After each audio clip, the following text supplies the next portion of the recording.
सभी साथियों को नमस्कार। और आज मोदीनगर के अंदर सम्मान एक अधिकार पहुंचा है। राम भरोसे मौर्य जी है, राष्ट्रीय लोक दल के वरिष्ठ कार्यकर्ता, उत्तर प्रदेश सचिव जी के आवास पर। और उनकी ये उस टाइम की वीडियो है जो कभी वो चौधरी चरण सिंह जी के साथ, चौधरी अजीत सिंह के साथ और आज चौधरी जैन जी के साथ कार्य करते हुए उन्हें सम्मानित किया गया एक सरकारी पद से। और मैं आपकी सभी की मुलाकात कराऊंगा राम भरोसे मौर्य जी, जो मोदीनगर के रहने वाले हैं और जिन्होंने सारा जीवन राष्ट्रीय लोक दल को समर्पित किया है। तो मुलाकात करेंगे और जानकारी हासिल करेंगे कि लोक दल में उनका जो मान सम्मान, क्योंकि अभी जो बागपत के सांसद हैं राजकुमार सागवान जी, वो भी उनका अभिनंदन करके गए हैं। तो मैं आपकी मुलाकात कराऊंगा राम भरोसे मौर्य जी से और शुभकामना देंगे सम्मान एक अधिकार के द्वारा। राम भरोसे मौर्य जी, आपका स्वागत है सम्मान एक अधिकार में जी। आपको आज जो चौधरी जैन जी ने एक पद्धति दी है भारत संचार निगम की, तो उसमें कैसा महसूस कर रहे हैं, क्योंकि आपने पूरा जीवन लोक दल को समर्पित किया है। जी भाई गौतम जी, सबसे पहले तो आपका यहाँ आने पर मैं धन्यवाद करता हूँ अपनी पार्टी की तरफ से, अपनी तरफ से, अपने परिवार की तरफ से जी धन्यवाद, क्योंकि आपने अपना कीमती समय दिया। और आपने पूछा कि भाई आपको जो ये संचार निगम, भारत संचार निगम में सलाहकार समिति के पद पर जो मेरी नियुक्ति हुई है, जी जी माननीय जैन चौधरी जी के आदेश पर, मैं सबसे पहले अपने परिवार और अपने समाज की तरफ से माननीय जैन चौधरी जी का, माननीय हमारे सांसद जी का और तमाम सभी हमारे साथियों, वरिष्ठ साथियों का सबका धन्यवाद करता हूं। और जहां तक इसके संचार निगम की इसकी जानकारी मुझे जो कि पूरी इसलिए नहीं है कि मुझे कल ही इसकी दोपहर में सूचना मिली थी और कल से ही फिर लोगों का मिलने का तांता लग गया, बधाई देने वालों का। तो मैं इसकी पूरी जानकारी अभी कर नहीं पाया हूँ कि ऑफिस कहाँ पर है। और चलो कोई बात नहीं, वो तो हो जाएगा। माननीय जैन जी ने आपको सम्मानित, मेरी जिम्मेदारी उसमें क्या रहेगी, पूरा जीवन लोक दल को दिया है जी। तो और आज जो वर्तमान में सांसद हैं वो भी स्वयं आपका अभिनंदन स्वागत करके गए हैं जी। हमारा तरफ से तो शुभकामनाएं। ये बताइए कि लोक दल 3 तरीके से चली है, 3 टाइम है, जो भारत रत्न चौधरी चरण सिंह जी के टाइम की, चौधरी अजीत सिंह के टाइम की और आज चौधरी जयंत जी के जी। इन तीनों में, क्योंकि आपने तीनों के साथ काम किया, तो इसमें क्या परिवर्तन देख रहे हैं तीनों में? देखिए, परिवर्तन की जहाँ तक बात है, ये सही बात है कि मैं श्रद्धेय भारत रत्न और धरती पुत्र, ये कहिए कि किसान मजदूरों के मसीहा चौधरी चरण सिंह जी के चरण छूने का मुझे मौका मिला, ये मेरा सौभाग्य है। और जहाँ तक अभी आपने पूछा कि चौधरी साहब की नीतियों में, चौधरी अजीत सिंह जी की नीतियों में और जैन चौधरी की नीतियों में क्या अंतर है? जी जी। देखिए, जहाँ तक चौधरी साहब की नीति थी, चौधरी अजीत सिंह जी ने भी उन्हीं नीतियों को अपनाया। वही किसान मजदूर के लिए जो चौधरी साहब करते थे, वो जो लड़ाई लड़ते थे, वही लड़ाई चौधरी अजीत सिंह जी ने लड़ी। और उसी सिद्धांत को, उसी रास्ते को, उसी मिशन को लेकर आज जैन चौधरी चल रहे हैं। ये नेता बदलते रहते हैं कि नीतियाँ नहीं बदलती। नीति आज भी हमारी वही चौधरी चरण सिंह जी की नीति है। चौधरी चरण सिंह जी की नीतियों पे चल रहे हैं। माननीय अजीत सिंह जी आज इस दुनिया में नहीं है, नमन करता हूं मैं उनको। बहुत बड़े कद के व्यक्ति थे, बहुत बड़े नेता थे वो। और उन्होंने भी जब तक उनका राजनीतिक जीवन रहा, तब तक उन्होंने चौधरी चरण सिंह जी के बताए रास्ते पर जो भी उनकी नीतियाँ थी, गाँव, गरीब, किसान, वो उसी नीतियों पर चलते रहे।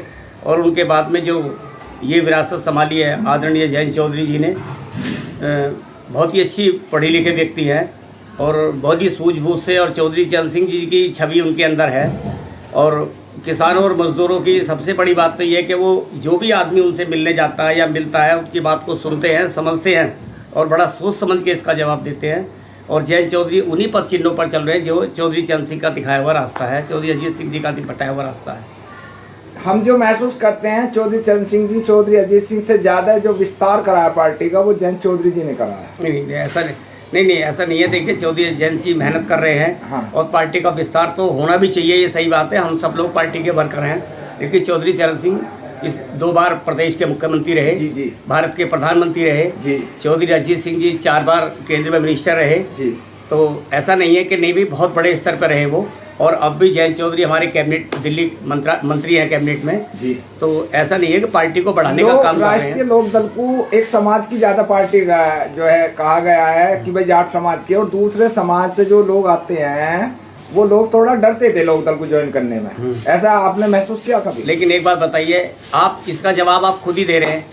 अभी आपने कहा था कि बहुत पुराने वर्कर हैं, बहुत पुराने आदमी हैं, अभी आपने जवाब दिया। हाँ। तो आप बताइए कि अगर इस पार्टी में ये होता कि जाटों की पार्टी है, एक समाज की पार्टी है, एक वर्ग की पार्टी है, तो क्या राम भरोसे लाल मौर्य जैसा आदमी 45 साल अपनी पार्टी में दे देता?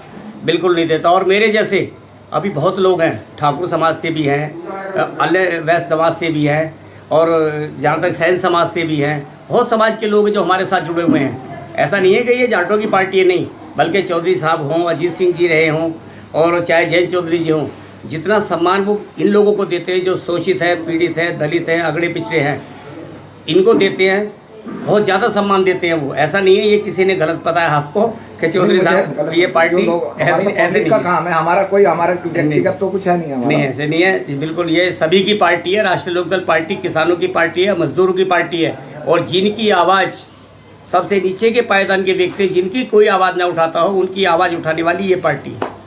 अभी 2018 में SC/ST के खिलाफ जो वो हुआ था आंदोलन देश के अंदर, और अभी जो 21 अगस्त को हुआ था कार्यक्रम जंतर मंतर पर, उसमें लोकदल के जो हमारे ऐसे समाज के हैं, कोई भी समाज आता है, उनके कार्यकर्ताओं ने कोई बढ़ चढ़कर हिस्सा नहीं लिया ना। आप कैसे कह रहे हैं?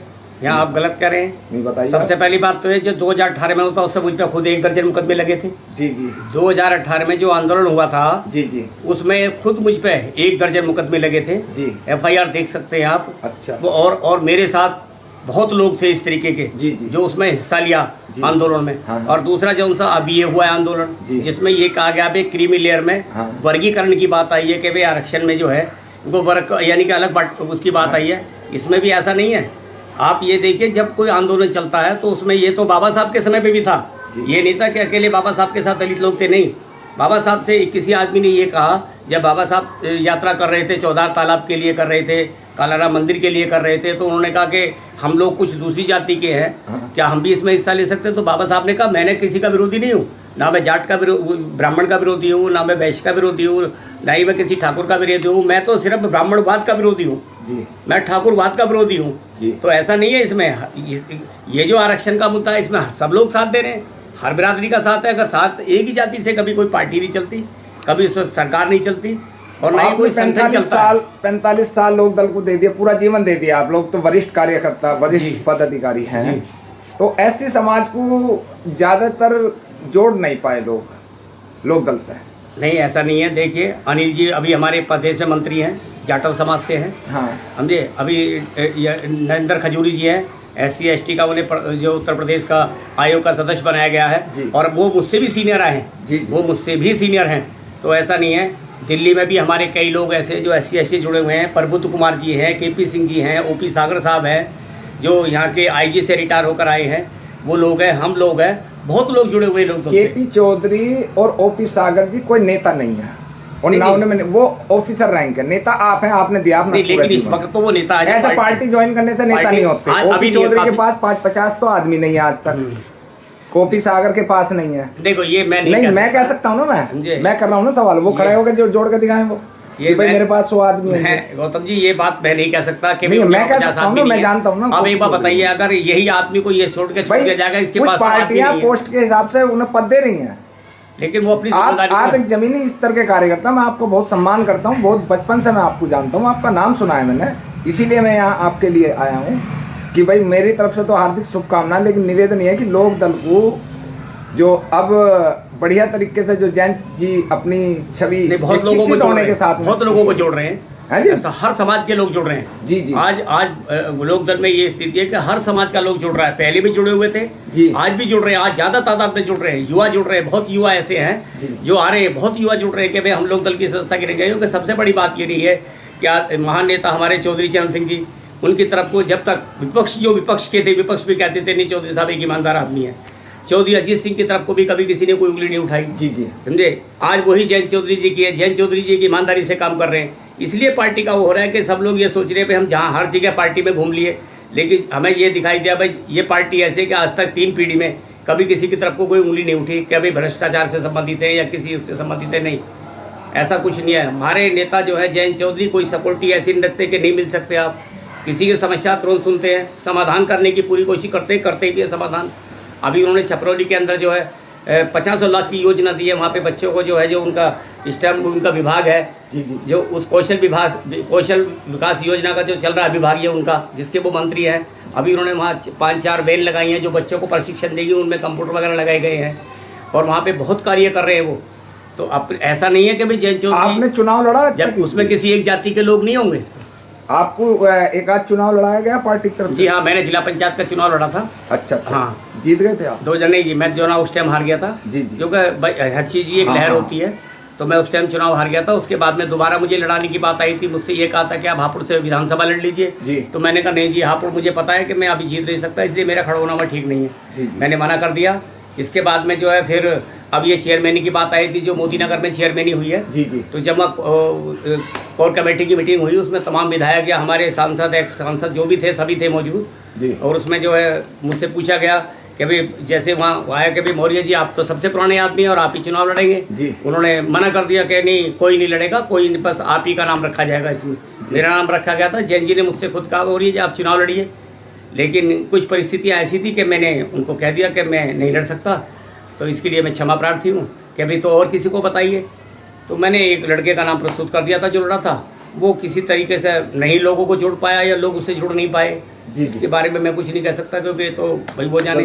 कोई बात नहीं, जिस तरीके से और पार्टी सदस्य थे अभियान चला रहे हैं, मुझे संचार समिति का मेंबर बनाया है। देखिए ये भी नेताजी की बहुत बड़ी बात है। जी जी जी, उनका धन्यवाद है। ये बहुत बहुत धन्यवाद। असम्मान एक अधिकार को टाइम देने के लिए हमारे साथ राम भरोसे जी हैं और पूरा जीवन इन्होंने लगाया है। हमारी तरफ से शुभकामनाएं सम्मान एक अधिकार की तरफ से। लाइक शेयर कमेंट जरूर करेंगे। आखिरी कोई मैसेज देना चाहते हैं जनता को? मैं यही आपको सबसे पहले आपको धन्यवाद देना चाहता हूँ और मैं सभी अपने नौजवान साथियों से भाइयों से जुड़ना चाहता हूँ कि सब साथ जुड़िए, साथ जुड़िए और किसी की कोई समस्या ऐसी है जी, हमारे पास आइए या हमें सूचना दीजिए, हमें बुलाइए, हम उनकी समस्या का समाधान कराएंगे। जी जी, और जयंत चौधरी से अगर मिलने की बात है उन्हें मिलवाएंगे भी। जी जी, समझे। ये जो हमारा दायित्व है उसे हम पूरा करेंगे। संचार समिति का मुझे सदस्य बनाया गया है। जी, मैं जाके इसकी जानकारी करूँगा, जो भी मेरे से सेवा होगी भाइयों की, जन प्राणियों की, जिनकी भी मुझसे सेवा हो पाएगी वो मैं कर दूँगा। बहुत बहुत साधुवाद, बहुत बहुत धन्यवाद। आपका भी बहुत बहुत धन्यवाद, आपने अपना समय दिया। जी धन्यवाद।